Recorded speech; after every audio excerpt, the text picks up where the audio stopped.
In other sports like soccer and or basketball and or baseball, I pay attention to what, the sportscasters are saying, the athletes are saying, and the coaches are saying.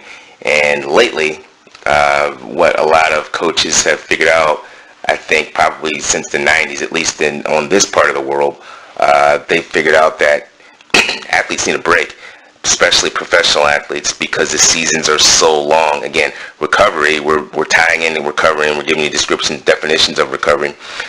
As an example, in basketball, they play in the USA, professional basketball, they play 82 games a year. Now, can all of the players on the team play 82 games a year? Yeah, they could. Every minute of the game? Yeah, they could. Do they? Probably not. One of the reasons why they have substitutions in many sports is because athletes get injured and they need to put somebody else in there. Maybe emotionally the athlete is kind of distracted. They need to get somebody else in there, and or the athlete is just tired. All three are indicating different types of recovery.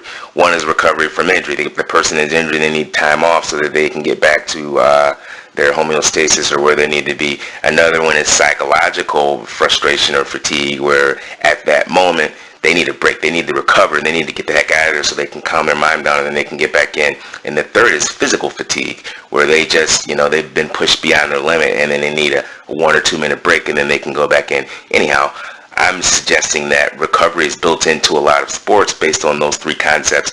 Another concept in sports is taking the athlete completely out of the game from the point A to point B, meaning a lot of coaches, professional sports, especially in basketball, they figured out that, it's 82 games, but what's the most important part of our season? The playoffs and the championship season, which is at the end of the year. If I put my athletes in the game for all of the minutes for 82 games, will they have enough left to make it through the playoff run and or the championship series? A lot of coaches have figured out that that's not realistic. That's why they have a 5-man starting on the team, and then they usually have 7 to 10 other players on the team, so that they can substitute based on those three parameters I gave you earlier: physical fatigue, mental fatigue, and then injuries. And or they just want to take that person completely out of the game because they understand that if they play 82 games, they may not have enough left to participate in the playoffs and the championship season.